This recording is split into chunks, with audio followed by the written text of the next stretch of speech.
Hi guys, I'm here with Julian Loy from Julian Loy's Fitness, and we're going to be talking all about fitness today. Super exciting. This was actually my boxing instructor.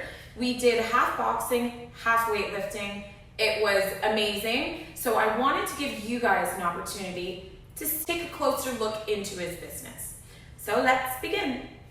So Julian, thank you for joining us. My pleasure. Talk to me. How did you get into this industry?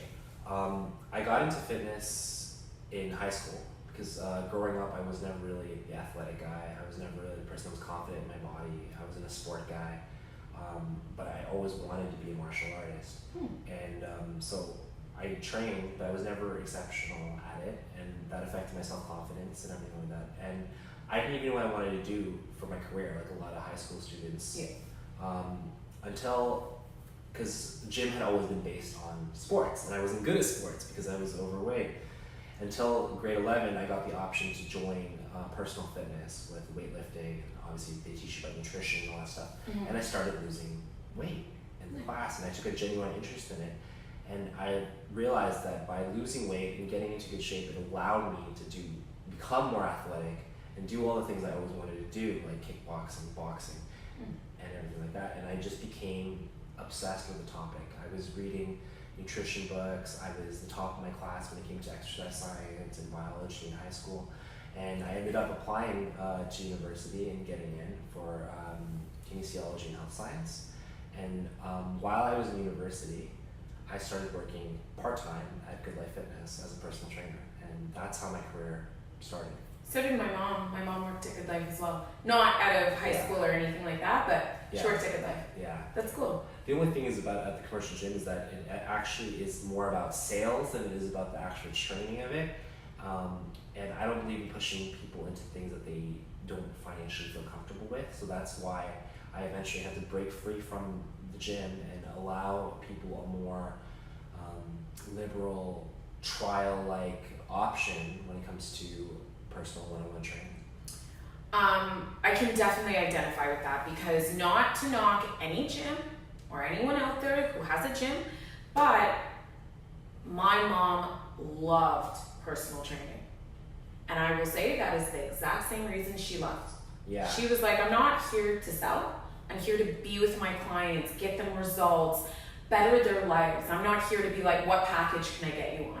Yeah. So it's unfortunate in that respect that that's the area that the industry goes in. But often, most of the time, the people that are the most successful in personal training are the ones that are good at sales, because then you're valuable to the commercial gym. And the commercial gym doesn't really care about their members. Right. They just care that their monthly incoming gross revenue is going up. Yeah. So yeah, that's all they really do care about. And the quality, the knowledge, and the success of the trainer and their clients is secondary, if not, not important at all. Yeah, it's unfortunate. Yeah. I guess. What did you do before this, or was this your first and only love and passion? I have to say it is my first and only passion. However, I did work, Shoppers Drug Mart. I worked as just a cashier. Yeah. I flirted with serving a little bit earlier on in my career.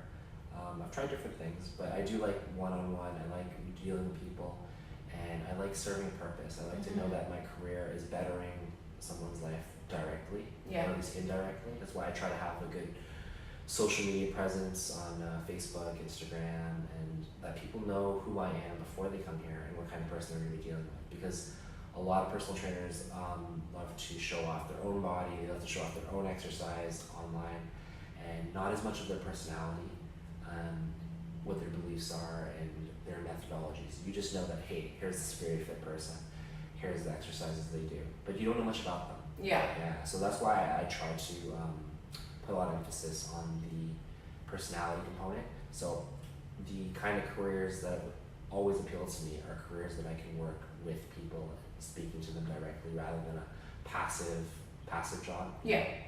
So you're very human oriented. Very human oriented. Same. And I believe that you have to be a good personal trainer. You can know all the exercise physiology, all the biomechanics, all the nutrition, all the technical knowledge, but if you cannot communicate it to a person correctly, if you can't make them feel confident about something that honestly for a lot of people is scary in exercise.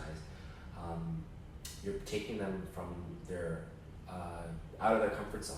Yeah. Out of their comfort zone. So you have to be the right kind of person to reach the individual and allow them to do what is probably one of the hardest things you can do is lose weight and change your lifestyle. Because alcoholics, we can tell them to stay away from bars and they cannot have alcohol in the house. You could tell a drug addict to not be around their junkie friends or to not, spend their money on it. But you cannot escape food. You cannot escape social activities that revolve around eating way too much unhealthy foods. And let's be honest, a lot of people don't want to go do something active in their free time. They just want to do something very passive. So it takes a lot of care to change yourself. Not only that, it takes a lot of care for someone to be able to take other people under your wing and kind of expose them and guide them and lead them. So thank you for your service as well. You're welcome. It's my pleasure. With that said, you've been doing this for quite some time. How long is long? Coming up on a decade now. It's been What? 9 years. Yeah. Really? Yeah, I've been doing it since I was in university. I started. Oh, I didn't expect that. Yeah, Okay, so sure. my first class, my first year, some of my friends and people that I went to high school with right away knew that was my thing. Like everyone just knew me as the exercise, fitness, nutrition, fat loss guy. So I started getting questions. They're like, "Hey, Julian, can you train me?" So I started doing it informally for friends and family members while I was in university. And right away in the summer, in between first year and second year, I started working as a personal trainer at Good Life Fitness. So yeah. Good for you. I've been doing it a long time. Well, congratulations on a decade Thank in you. your business. That's Appreciate amazing. that, Okay, so when people sign up with you, yeah. what should they expect? What they should expect is to first realize what they're good at and what they're, lacking in. People find that it's a shock because we don't exist in a world where it's hard to come across health gurus, fitness gurus. It's all over Instagram. It's all over social media. And unfortunately, there is a lot of conflicting advice. You hear from one person, oh, the ketogenic diet is the diet. Then you hear from someone, oh my God, all that fat, it's gonna make you sick. You gotta look into veganism and vegetarian and plant-based dieting because I feel so much better. But then you have someone who said, well, I tried plant-based dieting and now my stomach hurts and I'm nutrient deficient, and it's very difficult to know who and what to follow. Some people say, okay, you need to have cardio to lose weight. Some people say you can't spot reduce. While other people say, yeah, you can spot reduce. If you want to get rid of the fat on the back of your arms, you can do lots of tricep exercises. There's a lot of information, but not a lot of information. So overwhelming. Yes, so people don't know exactly what to do and exactly what's going to work for them and their body. So when people come here, it's a lot of actually simplifying the process, right?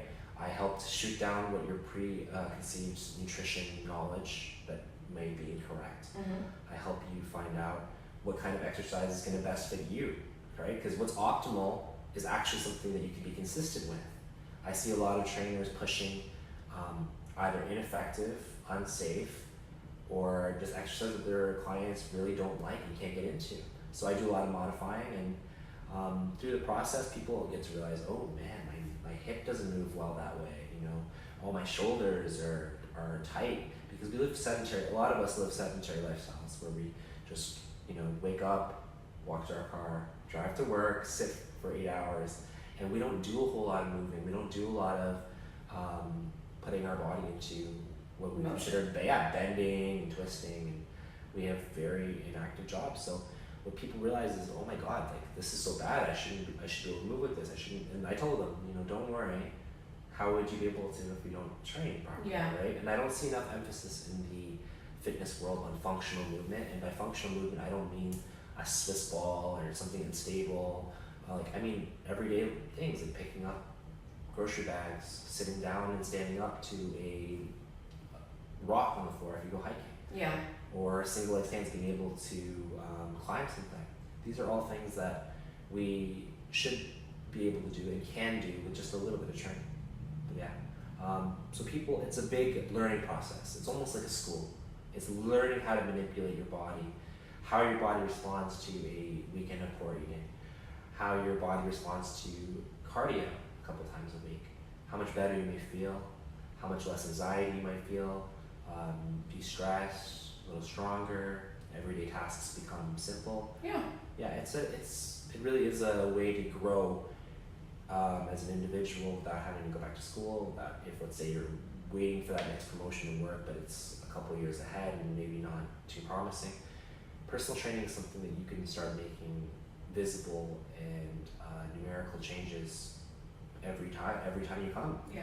Realistically, I mean, there might not be every day that you're making, tangible progress, but yeah, personal training is growth, constant growth. And that's what we all should be striving for, realistically. Yes, absolutely. Well, that's good. Yeah. So I know that when I trained with you, we did a big variety of things. We would start off with cardio, and we would do boxing. We'd move into weights and lunges and squats and deadlifts. I love deadlifts. But tell me what you do here. I try to incorporate all elements of fitness, not just one or the other. I find that trainers try to focus only on one thing or the other. I do believe that you do need some muscular endurance. I do believe you need some cardiovascular endurance, muscular strength, flexibility, and mobility. I think those are all areas that if you're lacking, you're not going to feel your greatest and you're not going to be operating at your potential. So, like you said, I like to do boxing for cardio. Not everybody has to do boxing. It's not a must. It's just that actually people find that it's a lot of fun. It's fun. Yeah, a lot of people, like, I don't do it in a way that's like aggressive and like you want to fight somebody, whatever. I teach it to you in a way that you get to take your mind off from the rest of the world and get a really great sweat. And sometimes you're burning tons of calories and you're sweating and you feel fantastic, but the time is going fast. You're enjoying yourself by doing this. You're de-stressing. And people find that boxing actually really helps their movement and their cardio and a lot of things, their strength a lot better. Then I get into the major lifts. I don't do a lot of unstable exercises. I start with progressions and regressions so that anybody can do it. I have people that are as young as 10, 11 years old, and I have people that are as old as 72, 73 years old. Wow. But they're all doing squats, they're all doing deadlift, they're all doing rows, overhead presses, lunges, all real functional movement. But obviously I can tailor it for the individual that's had, say, surgery, that has a cranky right shoulder. There's variations. That's what a good trainer can do. But there needs to be some standardization. You can't be doing, boot camp style training with one person, and right, gymnastics with another person. And but everyone should be able to do functional movement, and everybody can do functional movement if they are trained correctly with the appropriate variations. So what I would say is I do functional training, boxing, and then all the traditional stretching, mobility exercises that you would get at any other gym as well. Okay, last question. I know I have a super busy schedule. Yes.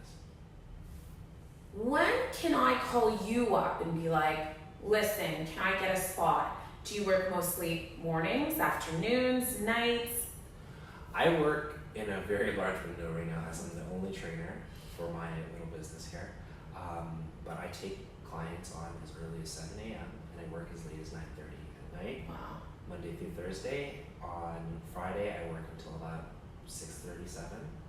On the weekends, I work from the morning till about 3 o'clock in the afternoon. Wow. Yeah, so I am very available to my clients, knowing that everybody has different schedules, different lifestyles, and realistically, a big stigma is you have to get to the gym every day. You don't have to get to the gym every day. The science is clear. If you're doing resistance training, 1 to 2 days a week can make a huge difference to your strength, overall well-being, your heart health, your muscle tone, all that stuff. And it can get you in the lifestyle of, okay, you're not going 5-6 months without getting your heart rate up. You're not going 5-6 months without putting some stimulus into your muscles. So you're at the very least, you're keeping a baseline of fitness on just 1 time a week. And then 2 times a week, you're making a lot of progress. Amazing. Yeah, it is incredible. And this whole stigma that you got to be in the gym every day for 15 minutes to an hour, I mean, that'd be nice, but I understand that we have real people with real lives, with real kids, with real bills, and it's just not necessary. Well, thank you so much for taking the time to have this conversation. My pleasure. I'm more than sure that it's shed a lot of light This is my boxing coach, so if you guys are looking to kind of get back into shape or just maintain what you got going on, really no matter what your goal is, please call Julian Loy with Julian Loy's Fitness, and I hope you found it as kind of knowledgeable as I did learning about it. Okay? You can make sure you can check me out on Instagram, Facebook, YouTube, Google. I'm all over the place. So if you want to find out more, just search up Julian Loy Fitness. It's not hard to find. Thank you guys. Thank you.